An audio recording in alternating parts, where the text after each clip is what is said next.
Condos in Toronto used to be a go-to investment strategy of mine, and now I don't own any. After over a decade in the real estate market, selling real estate and buying real estate myself, I've noticed a few changes. So before you invest in your next piece of property, I want you to at least consider my perspective in this video. Welcome back to the channel. My name is Tom Storey. If you're new here, make sure to like this video and get subscribed for more videos in the future. You can also book a call with myself or my team in the first link in the description. I don't know why, but I've been thinking about this a lot over the winter break as we were heading into 2025. And I started thinking like, man, I've been making content on YouTube for almost 5 years now consistently.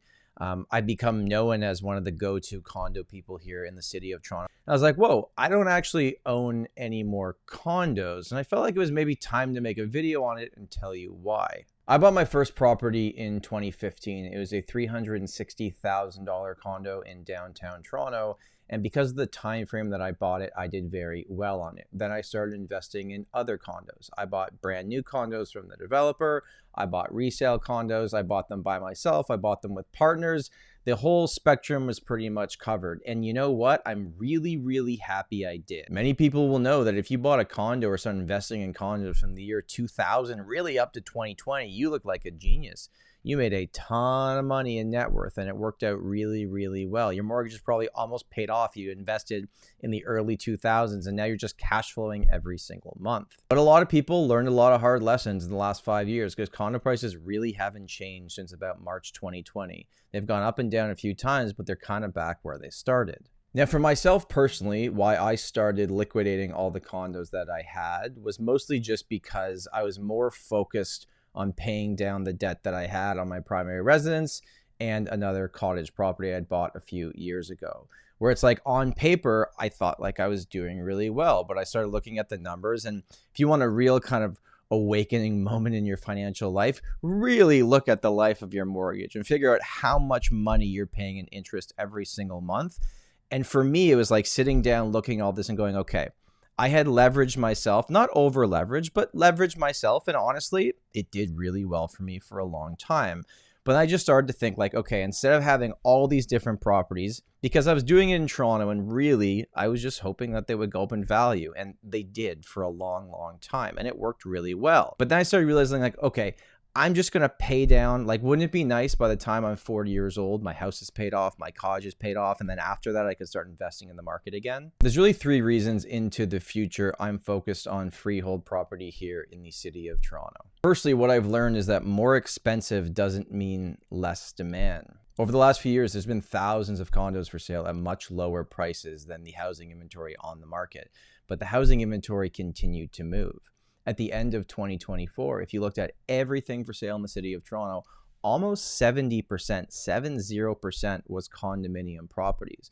So if you just look at overall, like what's available, what people are buying, what they're not buying, condos made up a massive chunk of what was for sale. And then we would list properties for clients that were freehold properties, semi-detached homes, anywhere from, let's call it 800,000 on the low end in Toronto up to 1.5 million. And they were selling quickly with multiple offers. And this has always kind of been the case. But we always talk about like affordable housing. If you bring more cheap, in quotations, real estate to the market, that should sell faster, right? Not necessarily. People buy what they want if they can fit it in their budget, not just what is the cheapest option. So as I started to notice this, I started to track it. And there's certain areas of the city that even during the downturn with the rates going super high, didn't experience the drop-off that we've seen in other segments of the market. In conversations with a lot of my close friends, a lot of our clients, what I noticed is that when the condo market was weak over the last few years, the investors that were coming back, they wanted single family homes that were split up into 2 or 3 units, or they were going commercial over 5 units to get better financing options. Reason number 2, we are not building freehold housing. At least not at levels that will make any dent in what is going on. The only thing that is being built is purpose-built rentals, which I think is a good thing long-term. And you have the condominiums that have to be sold to investors based on how the down payment structure works and how they can't put a shovel in the ground until they've sold out 70% of that building. So if we already know right now that condominiums took longer to sell over the last few years, even if they were at a lower price point. And we know that into the future, we're just bringing more of them to the market.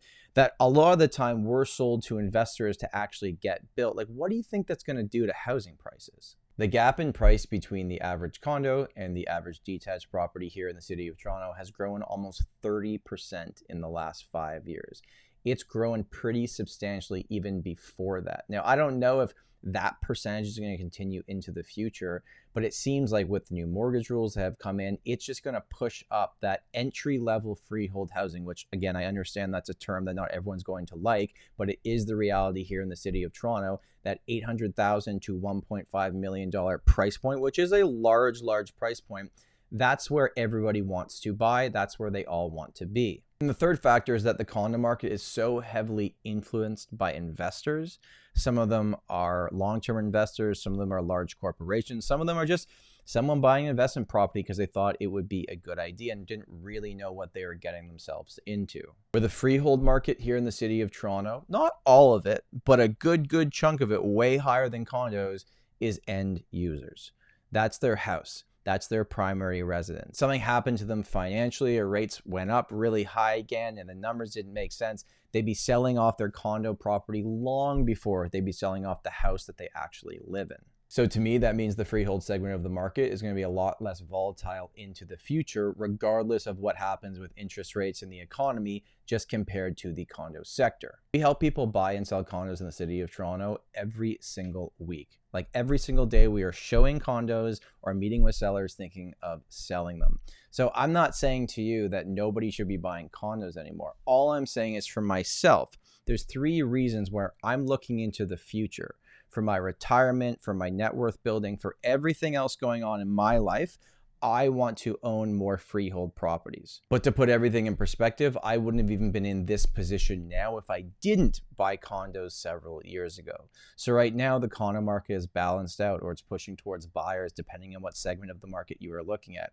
There's not a ton of action. So maybe that means there's an opportunity to get in at a price that makes sense for you. I very much believe in home ownership. So if a condo is all you can afford to buy it. That's what I did. It worked really well for me.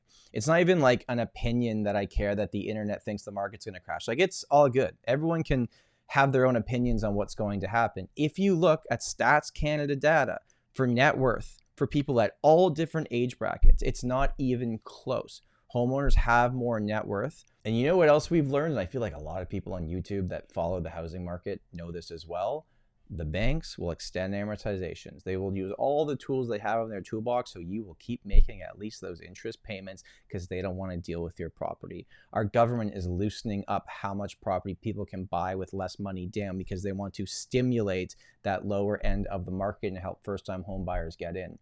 Our government is doing everything possible to make sure that the housing market doesn't have a significant crash. Right? You look at what happened when the rates went up, and even though, yes, we dropped off from the peak in many markets, across the GTA, anywhere from 15 to 30% on the high end, it's like probably should have been worse if we really look at what has happened here. So moving into the future for me, I'm personally focused on freehold housing. Not saying I wouldn't buy a condo if the numbers didn't make sense. I absolutely would. But right now, that's how I'm thinking about it. I'd love to know what you think about this video. Please let me know in the comments below. My name is Tom Storey, and remember, home is where your story begins.